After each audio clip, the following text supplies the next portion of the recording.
minta tumpah balasan apa sih?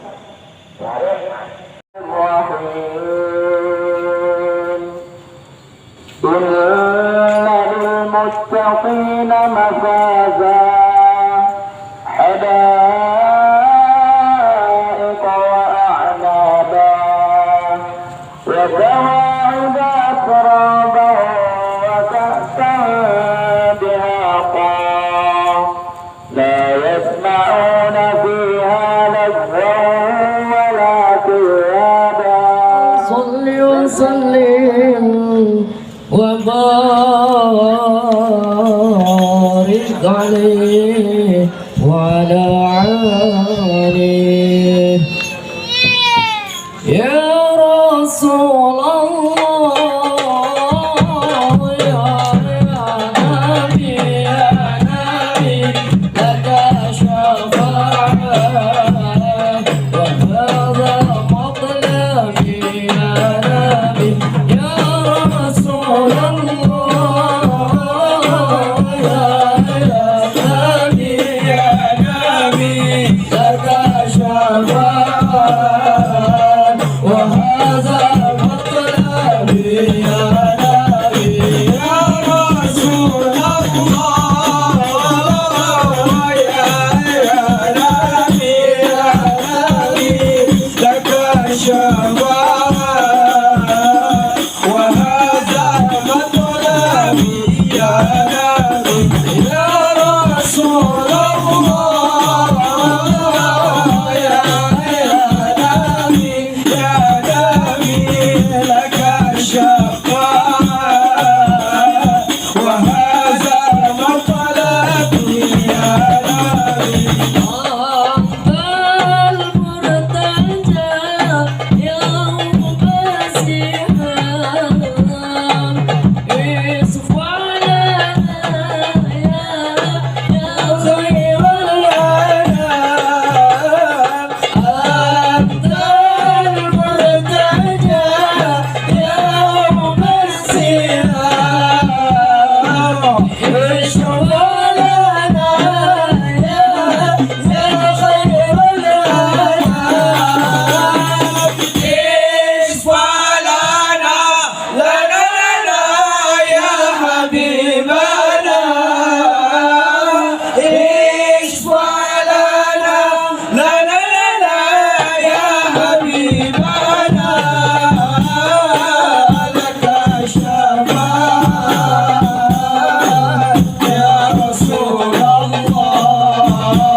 شفاعة وهذا المطلب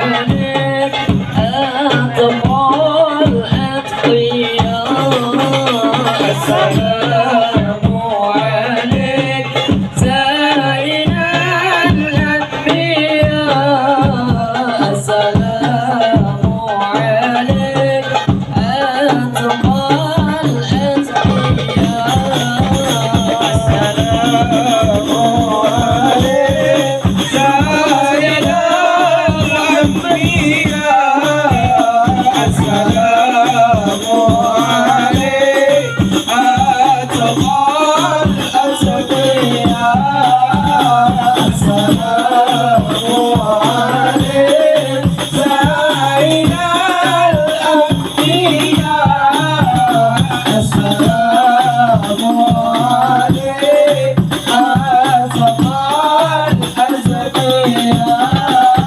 السلام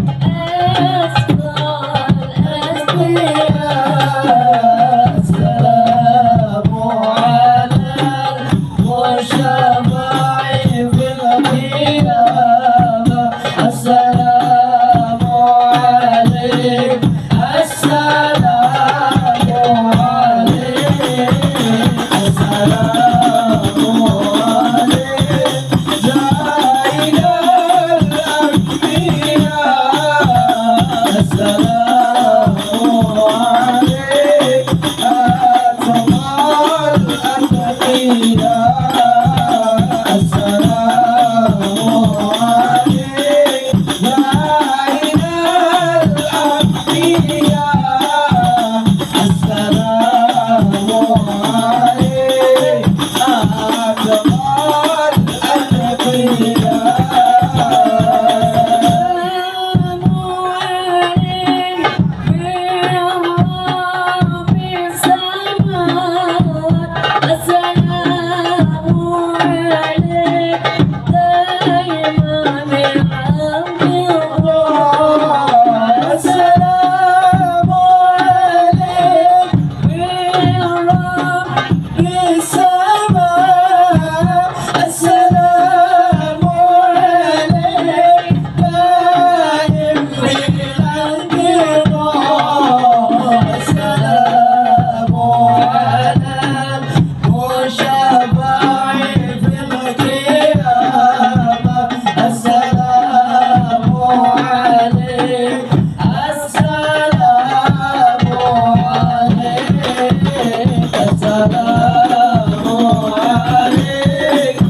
bisa diisi untuk jemaah yang Bismillah. Saya lagi diberitakan kepada Bapak yang masih ada di luar dan masih berhenti karena dapat masih banyak kosong di dalam.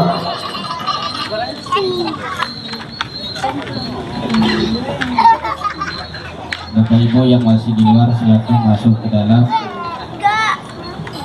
Biar kita mulai. Assalamualaikum warahmatullahi wabarakatuh. Alhamdulillah hamdai wa fi ni'amah wa yukafi mazidah.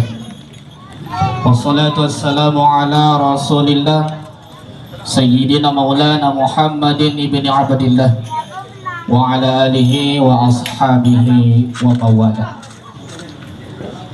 سبحانك لا علم لنا إلا ما علمتنا إنك أنت العليم الحكيم. حسبنا الله ونعم الوكيل نعم المولى ونعم النصير ولا حول ولا قوة إلا بالله العلي العظيم.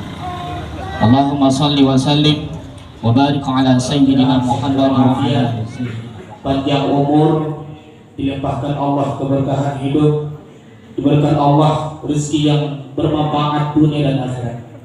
Semoga kita semua dengan kemuliaan beliau, ilmu beliau, Allah berikan keterangan dalam kehidupan kita, Allah berkahi kehidupan kita, Allah ijabah keinginan dan hajat kita, Allah masukkan kita ke dalam surga Allah Subhanahu wa taala. Amin ya rabbal alamin. Salawat dan salam mari selalu kita sampaikan, kita kirimkan bagi kita Rasul sallallahu alaihi wasallam. Bilafzin Allahumma salli wa sallim wa barik ala sayyidina Muhammad wa ala ali sayyidina Muhammad. Yang sangat-sangat kita muliakan Al-Mukarram Habibuna guru kita Habib Muhammad bin Haidar Syahab. Yang terhormat Bapak Ketua Pengurus Baitul Habib wa Ta'wah cabang Perawang, sekaligus juga Ketua Pengurus Masjid Al-Ikhlas yang menjadi tuan rumah pada kesempatan malam hari ini. Yang terhormat Bapak anggota Dewan DPRD Kabupaten Siak yang pada malam hari ini telah hadir, dua orang yang luar biasa di hadapan kita, yaitu Bapak Andre Harahap dan juga Bapak Tengku Muhammad. Terima kasih atas waktu yang telah diluangkan. Mudah-mudahan kehadiran kita semua ini mendatangkan rahmat dari Allah Subhanahu wa taala. Yang terhormat seluruh tamu undangan yang besar tak dapat kami sebut gelar, yang kecil tak dapat kami sepanggil nama. Mudah-mudahan kita semua menjadi orang-orang yang dipilih oleh Allah Subhanahu wa taala. Dan juga tak dapat kami lupa yang terhormat Ketua Majelis Ulama Indonesia Kecamatan Tualang, yang dalam hal ini akan diwakili oleh Al-Ustaz Bagus Setiawan MHI. Alhamdulillah, terima kasih Ustaz. Insyaallah pada malam hari ini kegiatan kita yang pertama pembukaan itulah yang kami bawakan sendiri yang telah berlangsung. Selanjutnya nanti akan kita dengarkan lantunan ayat suci Al-Quran yang langsung dibawakan oleh santri Rumah Tahfiz Al-Ikhlas.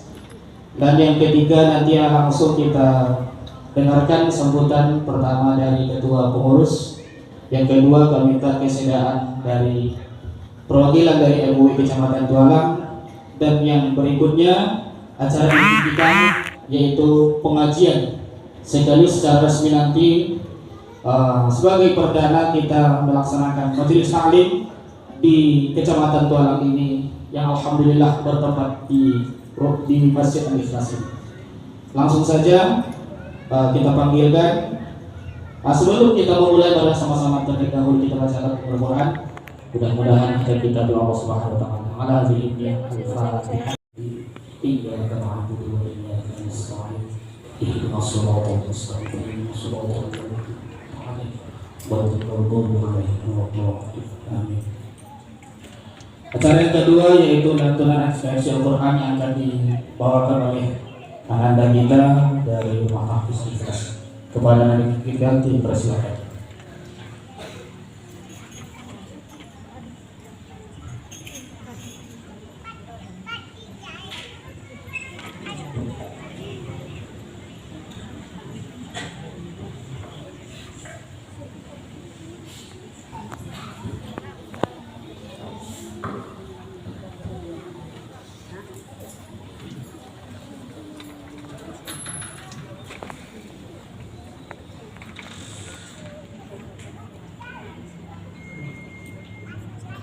Assalamualaikum warahmatullahi wabarakatuh.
Alhamdulillah, itulah tadi lantunan ayat suci Al-Quran yang telah dibacakan oleh anak kita.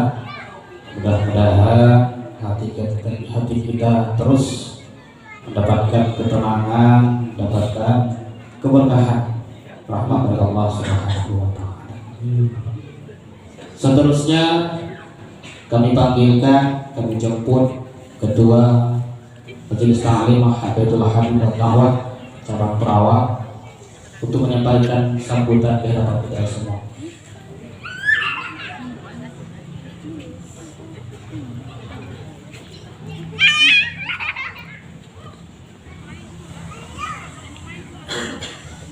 Bismillahirrahmanirrahim. Assalamualaikum warahmatullahi wabarakatuh.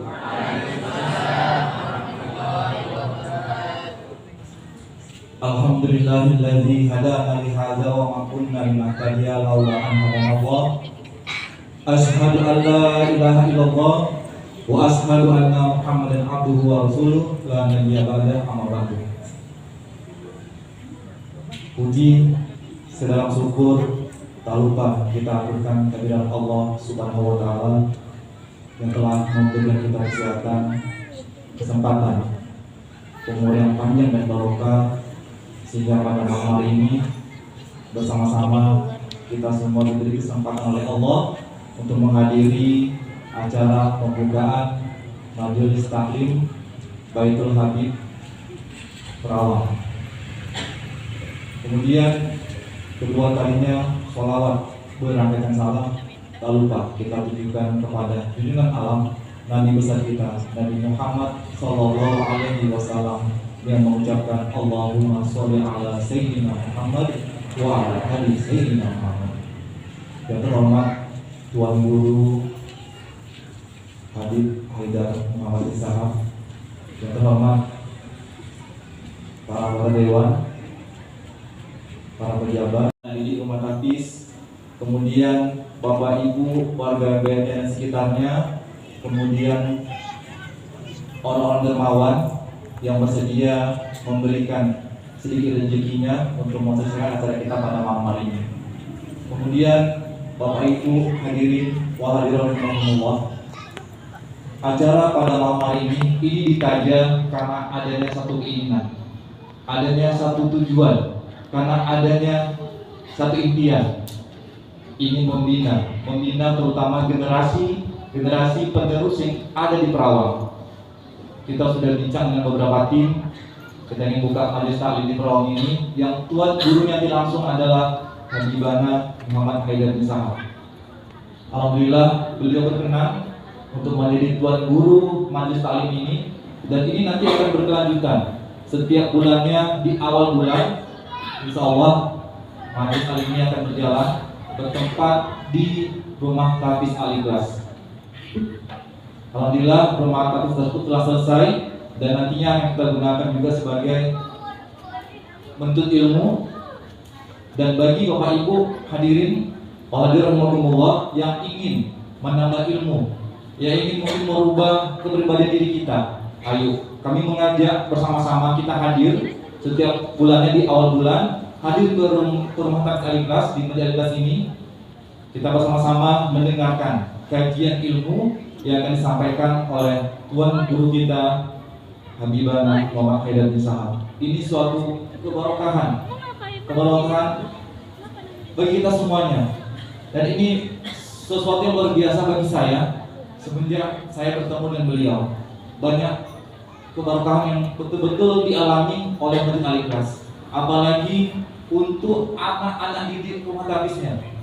Banyak kemajuan luar biasa, alhamdulillah. Juga mereka kemarin sempat wisuda tapis, dan kami harapan kedepannya dengan datangnya tuan guru besar ini memberikan kebarokan berperawang terkhusus untuk warga BNN Perawang Permai, dan mudah-mudahan Kami berkeinginan membuka majelis taklim Baitul Habib cabang Perawang, dan disambut oleh kawan-kawan kami, utamanya oleh Baitul Hijrah Perawang, yang akhirnya berkumpullah kita malam hari ini atas kehendak Allah Subhanahu wa Ta'ala. Namun majelis ini bukan majelis biker saja. Majelis ini juga khususnya bagi masyarakat yang tinggal di sini dan umumnya di mana saja mereka tinggal ingin hadir dipersilakan. Jadi majelis taklim ini sifatnya umum, tidak ada kartu anggota, tidak ada pendaftaran. Sebab kami di Pekanbaru itu sudah tahun ke-13 bukan majelis taklim ini. Dan masih ada sebagian orang yang berpikiran kalau datang ke majelis taklim itu kayaknya mesti daftar dulu. Nah, maka kami tegaskan di malam pertama ini majelis taklim tidak ada pendaftaran, tak ada kartu anggota, tak ada keanggotaan kita buat majelis yang seperti ini mencontoh apa yang dulu dibuat oleh Rasulullah SAW. Jadi contoh kita tetap Rasulullah. Tak ada contoh selain Rasulullah. Suri tauladan kita Rasulullah. Kita ikut apa yang dibuat Nabi, kita jalankan apa yang dijalankan Nabi, kita cintai apa yang dicintai Nabi, kita hindari apa yang dibenci oleh Nabi Sallallahu Alaihi Wasallam. Nah, maka yang hadir di majelis ini silakan siapa saja, mau biker, mau broker, mau drummer, mau rocker, dan silakan hadir di majelis ini. Sama-sama kita belajar, kita ngaji, kita baca kitab ulama-ulama kita. Sebab dikatakan siapa orang yang membaca kitab pendahulu maka dia akan didahulukan.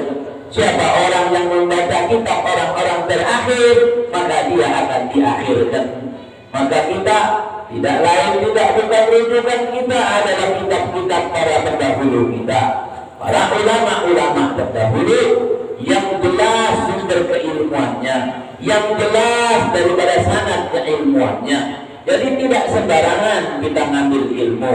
Sebagaimana Nabi Sallallahu Alaihi Wasallam mengingatkan kepada kita pada kitab Syama'il Muhammadiyah di hadis yang terakhir, Nabi Sallallahu Alaihi Wasallam menyampaikan bahwasanya innamal isnad dinuk, sanad itu adalah keagamaan kalian. Fanzuru amman ta'khuduna dinakum, dan kalian lihat dari mana kalian ngambil agama kalian. Jadi mesti jelas sumbernya. Gurunya siapa? Gurunya lagi siapa? Gurunya lagi siapa? Ini betul ya. Jadi tak bisa berguru ini ya dengan Syekh Google Al-Internet kita bisa tak sah ya. Para sahabat Nabi menjadi sahabat Nabi sebab jumpa Nabi. Kalau tak jumpa Nabi tak disebut sahabat Nabi, walaupun hidup sezaman dengan Nabi dan beriman dengan Nabi. Nah, maka majelis yang seperti inilah yang dulu dibuat oleh Rasulullah Sallallahu Alaihi Wasallam. Nah, ma'asyiral hadirin wal hadirat rahimani wa rahimakumullah. Karena malam ini malam pembukaan, ya tentu kita belum mulai ngaji, ya. Tapi kita berusaha untuk apa? Menguatkan supaya kita yakin untuk nantinya ikut di dalam pengajian ini. Sebab ada juga di sebagian orang ya, dikarenakan ketidaktahuannya atau karena informasi yang diterimanya itu salah, atau memang ada di beberapa tempat di mana ada majelis-majelis yang dibuat di rumah-rumah, namun yang diajarkan berbeda. Tapi bagi kami itu bukan satu permasalahan sebetulnya. Majelis taklim ini mau diadakan di masjid boleh, mau diadakan di rumah boleh, mau diadakan di gedung majelis boleh, terserah. Ngaji ini di mana aja, taklim itu di mana saja. Sebagaimana dinyatakan bahwa al-hikmatu dhallatul mu'minin. Ilmu atau hikmah itu adalah barang yang hilang daripada orang yang beriman kepada Allah Subhanahu wa taala. Namanya barang hilang, kalau jumpa di mana aja ambil.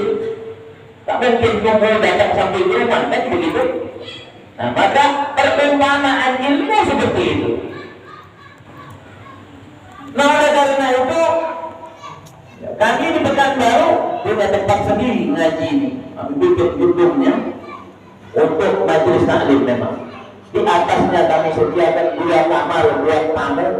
Kalau ada tamu yang jauh-jauh, para habaib, para ulama, para kiai yang ingin berdakwah di seputaran Pekanbaru atau sampai ke Inhil sana, Petambilahan, maka kami persilakan mereka untuk menginap di tempat kami, tinggal di situ, istirahat dulu, dan kami akan layani mereka sebagaimana pelayanan di hotel. Sebab terkadang para ulama ini agak kurang seret kalau tinggal di hotel. Dan kalau di hotel kita kurang bisa mengambil kemanfaatan daripada mereka. Karena kita payah di hotel, mau buku-buku ramai-ramai datang. Tetapi kalau di majelis kita, maka kita sediakan nanti waktu khusus beliau untuk menyampaikan daripada hikmah-hikmah ilmu-ilmunya sehingga kita dapat mengambil kemanfaatan dari mereka. Alhamdulillah ya, di majelis kita seperti itu. Walhasil tidak ada masalah majelis di rumah. Sebab Nabi dulu juga memulai perjuangannya itu dari rumah. Nabi tak dirikan masjid dulu. Nabi mulai perjuangannya dari rumah. Nabi undang keluarganya, teman-temannya, diajak makan, dijamu. Setelah dijamu, baru didakwahi. Apalagi di akhir zaman ini penting, ya, dakwah diawali dengan mengenyangkan perut. Sebab orang kalau perutnya kenyang, maka tenang dia. Tapi kalau perutnya kosong, mau dimasukkan ilmu, ya keluar. Maka ini penting, ya, penting majelis yang begini, maka perlu didukung oleh kita semua. Kami kalau di Pekanbaru, habis pengajian, kami jamu yang datang. Sekarang ini majelis kami itu, ya, laki-laki dan perempuan itu kami pisah, jadi tak campur. Jadi memang belajar ini memang mau belajar, bukan karena mau lirik-lirikan, bukan karena ada yang mau dunia. Enggak, memang karena Allah. Maka kami pisah tempatnya. Sekarang berjumlah kurang lebih 200 orang kalau sekali pengajian itu. Dan kami tanya mereka semua. Ya. Kalau dulu waktu masih 30 orang, 50 orang, tiap malam makan berat, makan soto, makan rendang, macam-macam. Tapi sekarang sudah 200 orang, masih juga kami jamu makanan. Tapi kadang-kadang kami mau ngetes bahwa yang datang ini bukan karena makan, maka kami tes mereka, kami bagi roti. Masih ramai juga ternyata yang datang. Berarti benar yang datang ini bukan lagi mau memberikan jasmaninya makan, tapi dia mau memberikan rohaninya makan. Sehingga sekarang alhamdulillah, ya, kadang kami jalan ke celengan, itu pun untuk kegiatan itu. Ada uangnya, nanti kami kadang kami sebelum ambil makan rame-rame. Nah, ya, tak ada uangnya, beli roti aja. Begitulah. Ada yang ngurusin majelis ini, yang hikmah di majelis itu, yang mau melayani jadi pelayan di majelis. Oh, ini luar biasa. Ya, sehingga majelis ini terus berjalan sampai sekarang. Sudah 13 tahun. Belum seberapa. Ya, ini majelis masih muda, 13 tahun.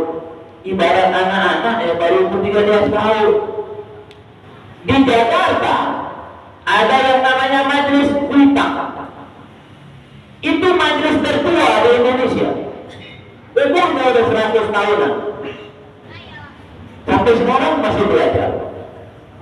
Dan hasil begitulah ma'asyiral hadirin, belajar ini butuh waktu yang panjang. Kata Nabi, talabul ilm minal mahdi ilal lahdi. Belajar ilmu ini dari buayan sampai masuk liang lahat. Bisa belajar ini bisa sampai kapan? Sampai kita mati. Bisa jadi ana duluan atau antum yang duluan. Ya. Gak tahu kita siapa yang duluan. Bisa jadi ana yang terakhir, itu yang duluan. Ya. Atau ente yang duluan, ana yang terakhir, bisa. Jadi sampai kapan? Sampai meninggal. Maka begitu berguru, begitu cara kita belajar. Ya, jadi tak ada dalam sejarah itu bekas guru itu tak ada. Ya, tapi kalau bekas pejabat ada kan? Nah, tapi bekas guru ada kan? Tak ada. Bekas orang tua tak ada. Karena guru itu adalah orang tua yang kedua. Jadi kita punya orang tua yang tiga. Yang pertama orang tua yang melahirkan kita. Itulah mak bapak kita. Yang kedua orang tua yang ngajari kita. Itulah guru kita. Yang ketiga orang tua dari istri kita. Itu namanya mertua. Ya, kalau mertua dibuang. Tapi kalau mertua disayang. Paham? Mertua bukan bahasa disimpan. Mertua tahu kan? Tahun. Nah, itu dua. Tapi kalau mertua disayang, jangan dibuang. Ketiga ini orang tua kita mana yang paling afdal? Kata ulama, guru lebih afdal. Guru lebih afdal. Kenapa? Karena guru ini akan menyelamatkan kita nanti di hari akhirat.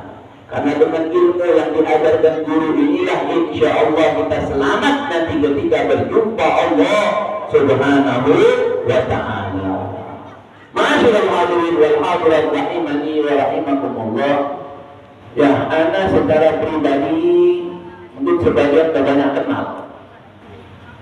Karena sampai hari ini ana masih bekerja. Ya. Jadi dakwah ini memang dakwah.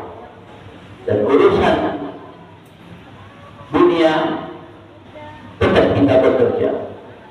Jadi kita tak makan dari dakwah ini, tapi kita menghidupi dakwah ini. Jadi gaji yang kita dapat itu kita gunakan untuk dakwah ini. Sampai akhirnya kita sekarang ini alhamdulillah bangun masjid itu dengan baru. Insya Allah bangun pesantren. Ya, ini masih proses semua.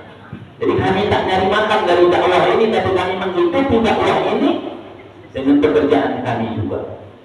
Jadi wajar kalau ada beberapa orang yang mungkin pamlit dia, ya, asal jumpa di masjid anak model pakaiannya begini, asal di pabrik pakai baju pabrik, ya. Kalau yang kenal dia senyum-senyum, ya. Ya, walhasil tak ada masalah. Nabi begitu. Nabi begitu. Nabi berjalan di pasar, Nabi berdagang. Di saatnya berdakwah, Nabi berdakwah. Tapi Nabi 24 jam dakwah, berdagangnya dakwah. Kehidupan Nabi itu semua isinya dakwah. Dan Nabi kadang-kadang berpakaian begini. Kadang-kadang Nabi tak pakai imamah. Dan yang riwayat Nabi tak pakai peci. Nabi tak selalu pakai sendal. Bahkan dalam riwayat Nabi pernah jalan nyeker. Nabi tak selalu berpakaian jubah, pakai gamis, tidak. Diriwayatkan Nabi juga kalau di rumah pakaiannya santai, yang longgar-longgar. Walhasil Nabi itu macam kita nih lah. Nabi Muhammad itu macam kita nih lah.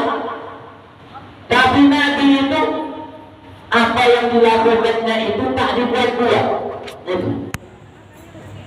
Ya, tak dibuat-buat. Bukan pencitraan, Nabi tak pencitraan. Sebab cicit atau anak dari Sayyidina Husain yang bernama Ali, yang kita kenal dengan Ali Zainul Abidin, yang selamat dari pembantaian peristiwa Karbala. Berkat perjuangan bibinya Zainab. Sehingga ini Ali Zainal Abidin akhirnya tumbuh besar, dan dari beliau inilah anak keturunan Rasulullah sampai sekarang masih ada. Ini kalau dari jalur Sayyidina Husain. Adapun dari jalur Sayyidina Hasan, maka kalau kita baca sejarah itu Sayyidina Hasan punya istri banyak, karena Sayyidina Hasan ini ganteng. Iya. Maka di dalam riwayat disebutkan bahwasanya kalau dari pusar ke atas itu Sayyidina Hasan mirip sekali dengan Rasulullah SAW. Rasulullah kan orang paling ganteng. Nah, Sayyidina Hasan ini istrinya banyak, tapi bukan karena Sayyidina Hasan ini gila, seperti yang dituduhkan oleh orang-orang yang membenci keluarga Nabi Muhammad SAW. Ya. Nah, ini bagian dari akidah ini. Ya. Bagian dari akidah. Dan kita sepakat kita mau ngaji akidah di masjid ini kan? Ya. Bagian dari akidah ini. Bahwa Sayyidina Hasan itu bukan gila kawin, tapi ma'asyiral hadirin, para sahabat di saat itu mereka punya anak, itu mereka ingin menikahkan anaknya kepada Sayyidina Hasan, ditawarkan anaknya itu agar dinikahi oleh Sayyidina Hasan. Kenapa? Sebab ada hadis Nabi SAW yang berbunyi, kata Nabi SAW, kullu nasabin wa hasabin wa sababin munqati'un yawmal qiyamah illa nasabi wa sababi wa hasabi. Kata Nabi SAW, setiap sabab, nasab, hubungan kekeluargaan, semua terputus di hari kiamat, kecuali sabab aku dan nasab kepada aku dan hubungan kekeluargaan dengan aku, kata Rasulullah Sallallahu Alaihi Wasallam. Disinilah para sahabat akhirnya berlomba-lomba ingin menikahkan anak putrinya kepada Sayyidina Hasan. Nah, Sayyidina Hasan sudah meninggal terlebih dahulu daripada Sayyidina Husain. Tapi di dalam peristiwa Karbala itu ada beberapa orang keponakan Sayyidina Husain, yakni anak daripada Sayyidina Hasan, yang ikut di dalam rombongan itu. Hanya beberapa saja. Adapun anak-anak Sayyidina Hasan dari istri-istrinya yang lain itu masih ada. Disitulah nanti keturunan Sayyidina Hasan itu masih ada, termasuk daripada ulama besar yang merupakan keturunan daripada Sayyidina Hasan, yakni Syekh Abdul Qadir Al-Jailani. Nah, itu keturunan dari Sayyidina Hasan. Nah, adapun para habaib yang ada di Indonesia ini, mayoritas mereka semua itu adalah keturunan dari Sayyidina Husain, termasuk juga keluarga Tengku yang ada di Siak dan di Pelalawan. Jadi tidak semua Tengku ini hadis, tapi kalau Tengkunya dari Siak dan Pelalawan, insya Allah itu adalah para habaib. Nah, bagaimana cara menentukan orang yang habib atau tidak habib? Apa kalau hidungnya mancung, matanya belok, habib? Kalau berokan ganteng, habib. Kalau perempuan cantik, syarifah, turunan. Tidak, bukan begitu. Habib tidak habib, turunan Nabi ada tidak turunan Nabi? Tapi kita semua ini turunan Nabi. Ya? Nabi ada.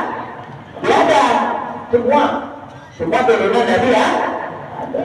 Nabi Muhammad turunan Nabi ada. Tak ada turunan yang tidak turunan Nabi ada, kecuali Mas Darwin. Tahu sama Darwin?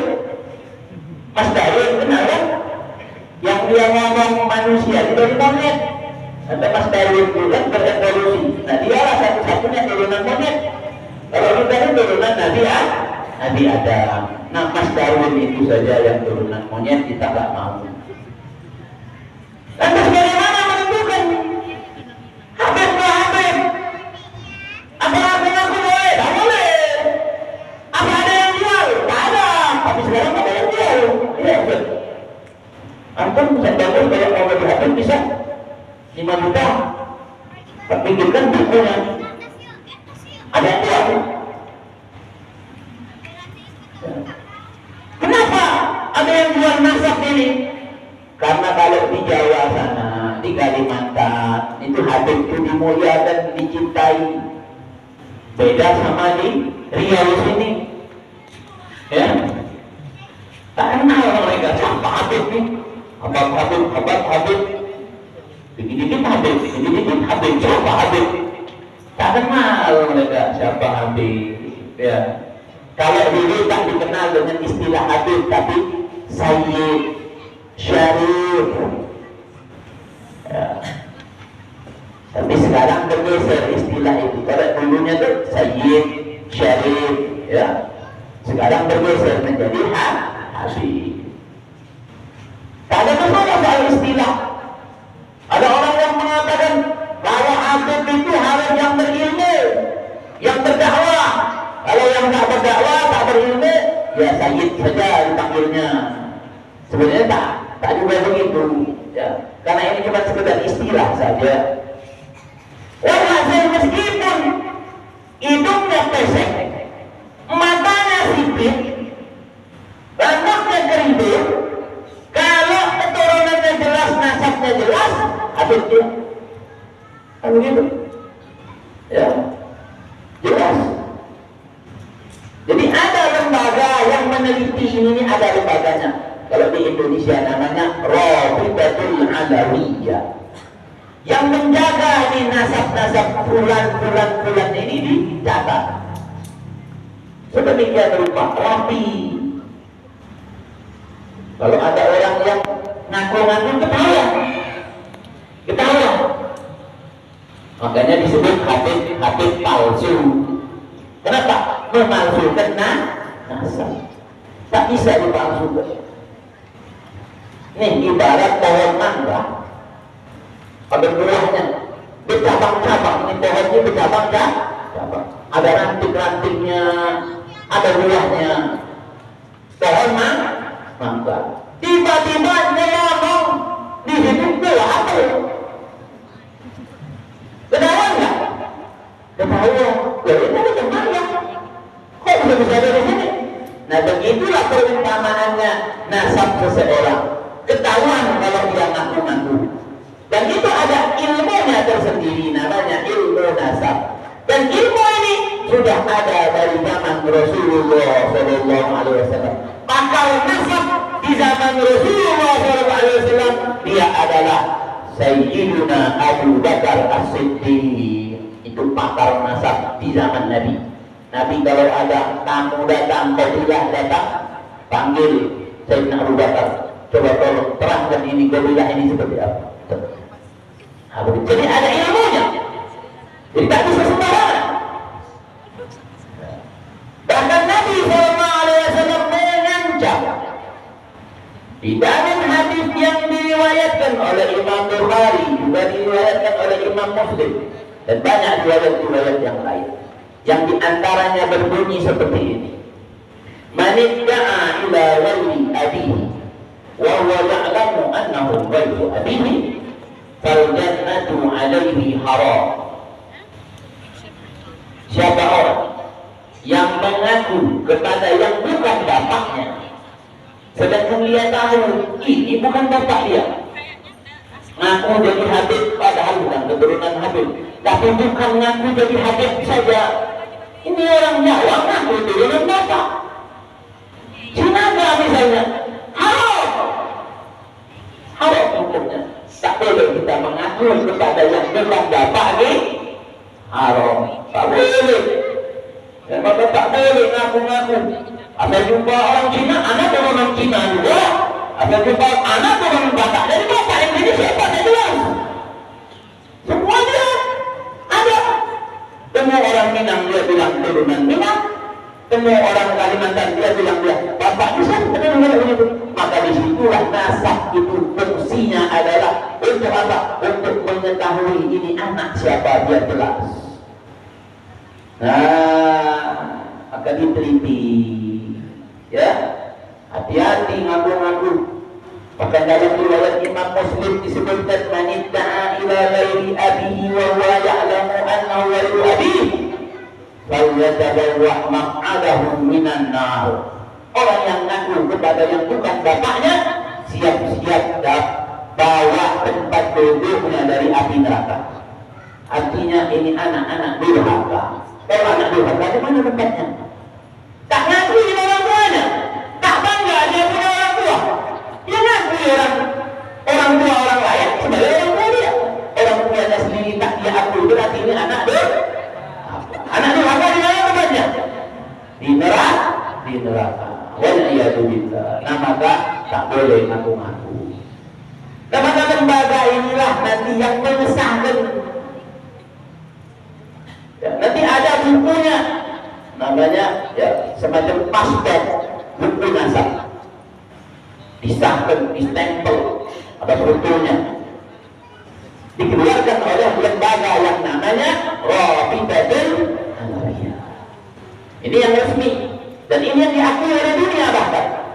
Dan di dunia ini satu-satunya lembaga nasab yang memiliki bank data dan data yang terlengkap di dunia ini soal nasab keluarga Nabi Muhammad ada di Indonesia. Nah, ada di Yaman Selatan di Hadramaut, tempat asalnya para habaib ini, itu kita memiliki data selengkap apa yang ada di Indonesia. Bahkan di Indonesia ini ada keturunan keluarga Nabi dari keluarga tertentu yang di Hadramaut sana, di Yaman sana sudah tak ada lagi turunannya, tapi di Indonesia ada. Nah itu. Ya maka ini penting juga untuk kita tahu, sehingga hal ini bukan untuk sebetulnya kami ini menjelaskan karena tak pantas kami ini kalau menerangkan ini seakan-akan kami ini minta supaya dihormati. Tidak. Tapi hal ini perlu disampaikan sebagaimana tadi diminta, bahwa orang-orang yang mengatakan keluarga Rasulullah itu tidak ada lagi, maka terbantahkan khususnya dengan hadis yang mutawatir. Hati-hati, ingkar pada hadis mutawatir, tak percaya dengan hadis mutawatir bisa menyebabkan kita menjadi kafir. Apa hadis itu? Kata Nabi Sallallahu Alaihi Wasallam, nanti di akhir zaman akan ada seseorang dari keturunan aku. Dari keturunanku kata Rasulullah, namanya sama seperti nama aku, nama bapaknya sama seperti nama bapakmu. Dia akan memenuhi dunia ini dengan keadilan. Itulah yang namanya Imam Mahdi. Jadi Imam Mahdi di turunan Nabi Muhammad Sallallahu Alaihi, dan ini hadisnya mutawatir, diriwayatkan lebih dari 30 tahun. Kalau kita mengingkari keluarga Nabi tak ada lagi, berarti kita mengingkari hadis mutawatir. Kalau kita mengingkari hadis mutawatir, berarti kita dah kafir. Waliyadzubillah. Inilah penting belajar akidah. Supaya apa? Supaya kita tahu batasan-batasan. Tahu batasan. Sehingga kita tidak melampaui batasan ini. Sehingga kita tidak menjadi kafir tanpa kita sadari. Termasuk melecehkan Allah, melecehkan Nabi Muhammad, melecehkan Al-Quran, itu dapat menyebabkan seseorang menjadi kafir. Nah, untuk tahu batasan-batasan ini, maka disinilah kita belajar ilmu yang namanya ilmu tauhid, atau disebut dengan ilmu akidah, atau dikenal juga dengan ilmu kalam, atau dikenal juga dengan yang namanya ilmu ma'rifah, atau nama lainnya ilmu haqiqah. Inilah nama lain daripada ilmu tauhid, yakni ilmu yang mempelajari tentang bagaimana kita mengesahkan Allah Subhanahu wa ta'ala dan mengikat keyakinan kita akan keimanan kita itu iman pada Allah, iman pada Rasul, pada kitab, pada malaikat, hari akhir itu diikat dengan apa? Dengan dalil-dalil yang jelas, ya. Supaya apa? Supaya mantap keimanan kita ini tak goyang. Nah, maka belajar yang namanya ilmu tauhid. Tauhid maknanya ilmu yang mengesahkan Allah. Kalau akidah maknanya aqaid, ikatan. Kalau ilmu kalam, ya, namanya ilmu kalam, ilmu perbincangan di dalam ilmu akidah, ilmu tauhid. Nanti insya Allah pertemuan yang akan datang kita akan ngaji kitab Syarah Aqidatul Awam. Aqidatul Awam ini dulu diajarkan di sekolah-sekolah, di madrasah-madrasah dulu, ya, tapi sekarang mulai ditinggalkan. Nah, kita akan ngaji ini. Atau yang sering kita dengar dulu itu ngaji sifat 20. Nah, tapi bukan sifat 20 itu yang jarang dikaji, enggak. Dan sifat Allah itu bukan cuma 20. Sifat Allah ini banyak.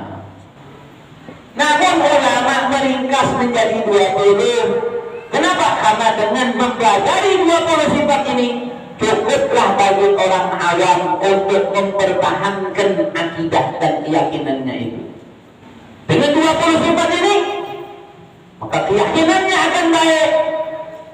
Dia akan membersihkan, menjauhkan, menisbatkan Allah kepada sifat-sifat yang tidak baik. Nah, maka ini penting untuk kita pelajari. Nanti ya pelan-pelan belajar ini tak semudah bikin tempe. Tak ada orang belajar hari ini besok langsung jadi alim. Tak ada. Kalau bikin tempe bisa belajar bikin tempe, tapi kalau belajar ilmu agama butuh masa yang panjang. Kata Imam Syafi'i, akhiran tanalul ilma illa bisittatin. Saudaraku, kau tak bakal dapat ilmu melainkan dengan 6 perkara ini. Apa? Zakain. Masih mau mikir, masih mau, ya, otaknya masih bisa mikir. Kalau gila, tak lagi duduk di majelis taklim nih, ya, tak mau datang. Zakain. Yang kedua, harus ada kemauan. Yang ketiga, istighfar, sabar dalam belajar ini. Nah, duduk sejam setengah di majelis ini, sabar.